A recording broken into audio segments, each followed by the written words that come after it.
Alors, comme d'habitude, des vidéos courtes, dynamiques, plutôt même speed, sur les techniques artistiques. Et grande première, j'ai invité Julien pour vous parler des glacis. Alors, c'est une technique à mode, enfin, dont on parle beaucoup en ce moment, qui prend un peu le contre-pied justement de la période où on faisait les matières, les collages, etc. On est dans les glacis, pas mal en ce moment. J'aime, mais je connais pas. Je connais pas assez pour vous en parler. Alors, il n'y avait pas meilleur que Julien, l'artiste Julien Delancey, pour venir vous parler des glacis.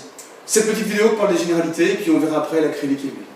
Alors, Julien, donc, j'y connais rien. Moi, quand on parle de glacis, je vois quelque chose de transparent et puis un peu glacé. C'est quoi? C'est ça, je me trompe? Tout à fait. Bonjour tout le monde. Bonjour Frédéric.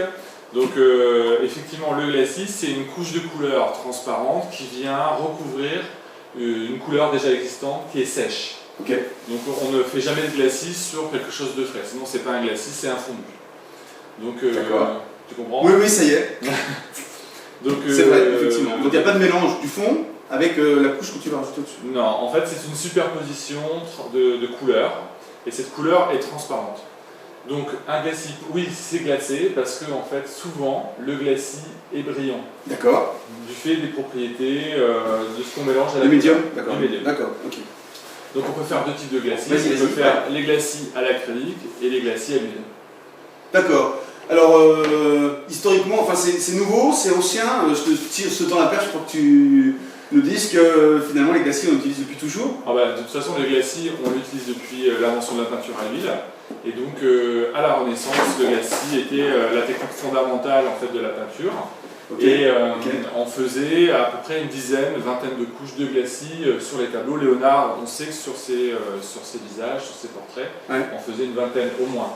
Tu vois, c'est ça que j'ai en tête moi. Quand on parle de glacis, j'imagine qu'il faut superposer des couches très fines pour avoir de la sensibilité, pour que ça vibre, quoi, vraiment. Et on sort de quelque chose de plus plaqué, sorti du tube, avec les couleurs un peu brutes. Le glacis, ça apporte pas mal de... Oui, c'est ça. En fait, le glacis, il est là pour modifier notre couche du fond. Donc, ça va nous permettre de donner de la profondeur, de changer les couleurs. Par exemple, si on met un glacis bleu sur un jaune, ça va nous donner du vert. Voilà, par exemple. Ok, d'accord, ça marche. D'accord. Ça change les couleurs. C'est pas simplement du ton sur ton. C'est pas simplement le glacis, c'est aussi travailler une palette de couleurs variées avec des couleurs transparentes. C'est ça. Voilà, c'est ça. Et en fait, on va pouvoir travailler les ombres colorées avec le glacis. Donc on va poser des ombres marron, vertes, bleues, violettes sur un fond déjà existant.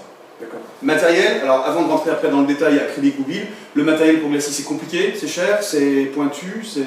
Non, ça peut être très simple, ça peut être un peu plus complexe quand on veut aller dans des choses un peu plus pointues, mais à la base vous avez besoin d'une couleur, d'un médium, et puis de l'eau si vous travaillez à l'acrylique.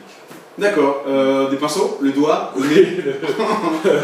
Oui, un pinceau. Des pinceaux spéciaux ou pas? Non. En fait, il faudra simplement un pinceau souple pour bien étaler la couleur. Ok, ça marche.